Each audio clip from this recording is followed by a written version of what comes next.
100 Proofs the Earth is not a Globe by William Carpenter. 1.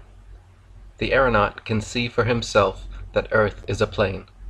The appearance presented to him, even at the highest elevation he has ever attained, is that of a concave surface, this being exactly what is to be expected of a surface that is truly level, since it is the nature of level surfaces to appear to rise to a level with the eye of the observer.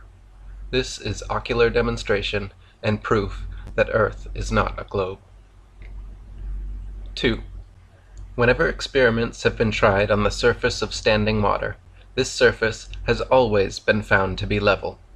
If the Earth were a globe, the surface of all standing water would be convex. This is an experimental proof that Earth is not a globe. 3. Surveyors' operations in the construction of railroads, tunnels, or canals are conducted without the slightest allowance being made for curvature, although it is taught that this so-called allowance is absolutely necessary. This is a cutting proof that Earth is not a globe. 4. There are rivers that flow for hundreds of miles towards the level of the sea without falling more than a few feet, notably the Nile, which in 1,000 miles falls but a foot. A level expanse of this extent is quite incompatible with the idea of the Earth's convexity. It is, therefore, a reasonable proof that Earth is not a globe. 5. The lights which are exhibited in lighthouses are seen by navigators at distances at which, according to the scale of the supposed curvature given by astronomers, they ought to be many hundreds of feet, in some cases down below the line of sight. For instance, the light at Cape Hatteras is seen at such a distance, 40 miles, that according to the theory, it ought to be 900 feet higher above the level of the sea than it absolutely is, in order to be visible. This is a conclusive proof that there is no curvature on the surface of the sea, the level of the sea, ridiculous though it is to be under the necessity of proving it at all, but it is, nevertheless, a conclusive proof that the Earth is not a globe. 6. If we stand on the sands of the seashore and watch a ship approach us, we shall find that she will apparently rise to the extent of her own height, nothing more.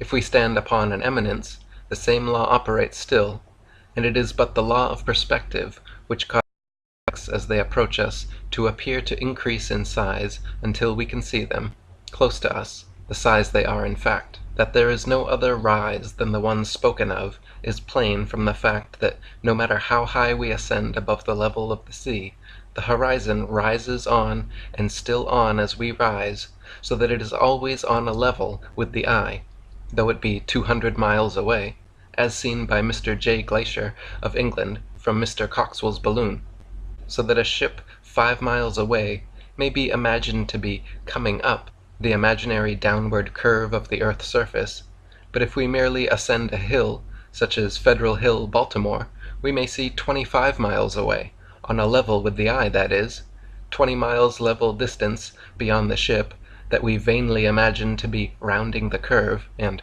coming up. This is a plain proof that the Earth is not a globe. 7. If we take a trip down the Chesapeake Bay in the daytime, we may see for ourselves the utter fallacy of the idea that when a vessel appears hull down, as it is called, it is because the hull is behind the water. For vessels have been seen, and may often be seen again presenting the appearance spoken of, and away, far away, beyond those vessels, and at the same moment, the level shoreline, with its accompanying complement of tall trees towering up in perspective over the heads of the hull-down ships. Since, then, the idea will not stand its ground when the facts rise up against it, and it is a piece of the popular theory, the theory is a contemptible piece of business, and we may easily wring from it a proof that the Earth is not a globe. 8. If the Earth were a globe, a small model globe would be the very best, because the truest, thing for the navigator to take to sea with him. But such a thing as that is not known. With such a toy as a guide, the mariner would wreck his ship, of a certainty. This is a proof that Earth is not a globe. 9. As mariners take to sea with them charts constructed as though the sea were a level surface, however these charts may err as to the true form of this level surface taken as a whole, it is clear, as they find them answer their purpose tolerably well, and only tolerably well, for many ships are wrecked owing to the error of which we speak, that the surface of the sea is as it is taken to be, whether the captain of the ship supposes the earth be a globe or anything else. Thus, then, we draw from the common system of plain sailing a practical proof that earth is not a globe. 10. That the mariner's compass points north and south at the same time is a fact as indisputable as that 2 and 2 makes 4. But that this would be impossible if the thing were placed on a globe, with north and south at the center of opposite hemispheres, is a fact that does not figure in the schoolbooks, though very easily seen, and it requires no lengthy train of reasoning to bring out of it a pointed proof that the earth is not a globe. 11. As the mariner's compass points north and south at one time, and as the north to which it is attracted is that part of the earth situated where the North Star is in the zenith, it follows that there is no south point or pole, but that, while the center is north, a vast circumference must be south in its whole extent. This is a proof that the earth is not a globe. 12. As we have seen that there is really no south point or pole, but an infinity of points forming together a vast circumference, the boundary of the known world, with its battlements of icebergs, which bid defiance to man's onward course in a southerly direction, so there can be no east or west points, just as there is no yesterday and no tomorrow. In fact, as there is one point that is fixed, the north, it is impossible for any other point to be fixed likewise. East and west are, therefore, merely directions at right angles with the north and south line, and as the south point of the compass shifts round to all parts of the circular boundary, as it may be carried round the central north, so the directions east and west crossing this line, continued, form a circle at any latitude. A westerly circumnavigation, therefore, is a going round with the North Star continually on the right hand, and an easterly circumnavigation is performed only when the reverse condition of things is maintained, the North Star being on the left hand as the journey is made. These facts, taken together, form a beautiful proof that the earth is not a globe. 13. As the mariner's compass points north and south at one and the same time, and a meridian is a north and south line, it follows that meridians can be no other than straight lines. But since all meridians on a globe are semicircles, it is an incontrovertible proof that the earth is not a globe. 14. Parallels of latitude only, of all imaginary lines on the surface of the earth, are circles, which increase progressively from the northern center to the southern circumference. The mariner's course in the direction of any one of these concentric circles is his longitude, the degree of which increase to such an extent beyond the equator, going southwards, that hundreds of vessels have been wrecked because of the false idea created by the untruthfulness of the charts and the globular theory together, causing the sailor to be continually getting out of his reckoning. With a map of the earth in its true form, all difficulty is done away with, and ships may be conducted anywhere with perfect safety. This, then, is a very important practical proof that the earth is not a globe. 15. The idea that, instead of sailing horizontally round the earth, ships are taken down one side of a globe, then underneath, and are brought up on the other side to get home again, is, except as a mere dream, impossible and absurd. And since there are neither impossibilities nor absurdities in the simple matter of circumnavigation, it stands without argument, a proof that the earth is not a globe. 16. If the earth were a globe, the distance round its surface at, say, 45 degrees south latitude could not possibly be any greater than it is at the same latitude north. But since it is found by navigators to be twice the distance, to say the least of it, or double the distance it ought to be according to the globular theory, it is a proof that the earth is not a globe. 17. Human beings require a level surface on which to live, that, in its general character, shall be level. And since the omniscient Creator must have been perfectly acquainted with the requirements of his creatures, it follows that being an all-wise Creator, he has met them thoroughly. This is a theological proof that the earth is not a globe. 18. The best possessions of man are his senses, and when he uses them all, he will not be deceived in his survey of nature. It is only when some one faculty or other is neglected or abused that he is deluded. Every man in full command of his senses knows that a level surface is a flat or horizontal one, but astronomers tell us that the true level is the curved surface of a globe. They know that man requires a level surface on which to live, so they give him one in name which is not one in fact. Since this is the best that astronomers with their theoretical science can do for their fellow creatures, deceive them, it is clear that things are not as they say they are, and in short, it is a proof that earth is not a globe. 19. Every man in his senses goes the most reasonable way to work to do a thing. Now astronomers, one after another, following a leader, while they are telling us that earth is a globe, are cutting off the upper half of this supposititious globe in their books, and in this way forming the level surface on which they describe man as living and moving. Now if the earth were really a globe, this would be just the most unreasonable and suicidal mode of endeavoring to show it, so that, unless theoretical astronomers are all out of their senses together, it is clearly a proof that the earth is not a globe. 20. The common sense of man tells him, if nothing else told him, that there is an up and a down in nature, even as regards the heavens and the earth, but the theory of modern astronomers necessitates the conclusion that there is not. Therefore, the theory of the astronomers is opposed to common sense, yes, and to inspiration, and this is a common sense proof that the earth is not a globe. 21.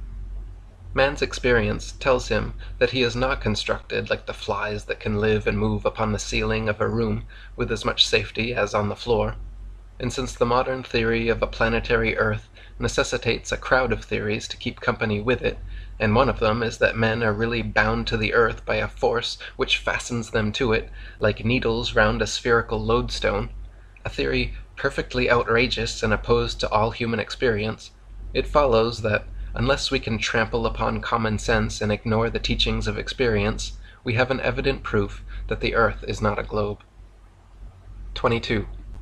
God's truth never requires a falsehood to help it along. Mr. Proctor, in his Lessons, says, men have been able to go round the earth in several directions. Now in this case, the word several will imply more than two, unquestionably, whereas it is utterly impossible to circumnavigate the earth in any other way than an easterly or westerly direction, and the fact is perfectly consistent and clear in its relation to earth as a plane. Now since astronomers would not be so foolish as to damage a good cause by misrepresentation, it is presumptive evidence that their cause is a bad one, and a proof that the earth is not a globe. 23.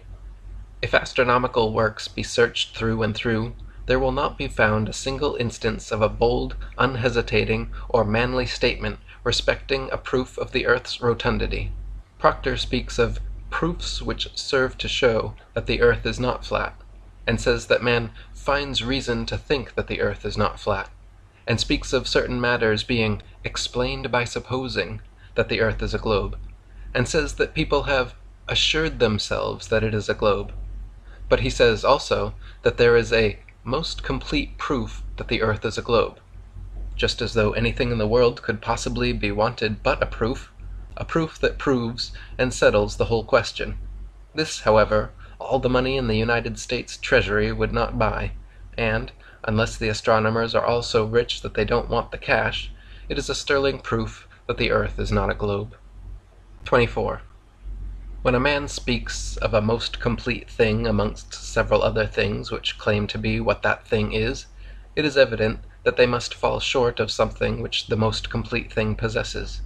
And when it is known that the most complete thing is an entire failure, it is plain that the others, all and sundry, are worthless.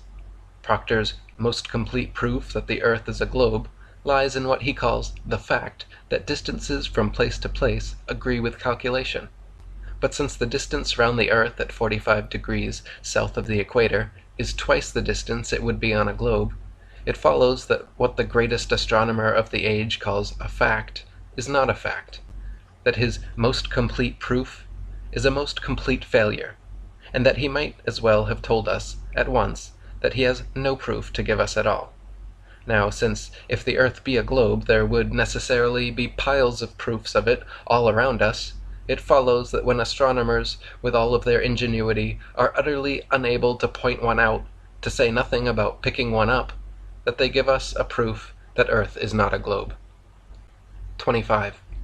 The surveyor's plans in relation to the laying of the first Atlantic telegraph cable showed that in 1,665 miles, from Valentia, Ireland to St. John's, Newfoundland, the surface of the Atlantic Ocean is a level surface, not the astronomer's level either. The authoritative drawings published at the time are a standing evidence of the fact and form a practical proof that Earth is not a globe. 26. If the Earth were a globe, it would, if we take Valentia to be the place of departure, curvate downwards in the 665 miles across the Atlantic to Newfoundland, according to the astronomer's own tables, more than 300 miles. But as the surface of the Atlantic does not do so, the fact of its levelness having been clearly demonstrated by telegraph cable surveyors, it follows that we have a grand proof that Earth is not a globe. 27. Astronomers, in their consideration of the supposed curvature of the Earth, have carefully avoided the taking of the view of the question which, if anything were needed to do so, would show its utter absurdity. It is this: if, instead of taking our ideal point of the departure to be at Valentia, we consider ourselves at St. John's, the 1,665 miles of water between us and Valentia would just as well curvate downwards as it did in the other case. Now, since the direction in which the Earth is said to curvate is interchangeable, depending indeed upon the position occupied by a man upon its surface, the thing is utterly absurd, and it follows that the theory is an outrage, and that the Earth does not curvate at all, an evident proof that the Earth is not a globe. 28. Astronomers are in the habit of considering 2 points on the Earth's surface, without, it seems, any limit as to the distance that lies between them, as being on a level, and the intervening section, even though it be an ocean, as a vast hill of water. The Atlantic Ocean, in taking this view of the matter, would form a hill of water more than 100 miles high. The idea is simply monstrous, and could only be entertained by scientists whose whole business is made up of materials of the same description, and it certainly requires no argument to deduce from such science as this a satisfactory proof that the Earth is not a globe. 29. If the Earth were a globe, it would unquestionably have the same general characteristics, no matter its size, as a small globe that may be stood upon a table. As the small globe has top, bottom, and sides, so must also the large one, no matter how large it be. But as the Earth, which is supposed to be a large globe, has no sides or bottom, as the small globe has, the conclusion is irresistible that it is a proof that the Earth is not a globe. 30. If the Earth were a globe, an observer who should ascend above its surface would have to look downwards at the horizon, if it be possible to conceive of a horizon at all under such circumstances, even as astronomical diagrams indicate, at angles varying from 10 to nearly 50 degrees below the horizontal line of sight. It is just as absurd as it would be to be taught that when we look at a man full in the face we are looking down at his feet. But as no observer in the clouds, or upon any eminence of the earth, has ever had to do so, it follows that the diagrams spoken of are imaginary and false, that the theory which requires such things to prop it up is equally airy and untrue, and that we have a substantial proof that the Earth is not a globe.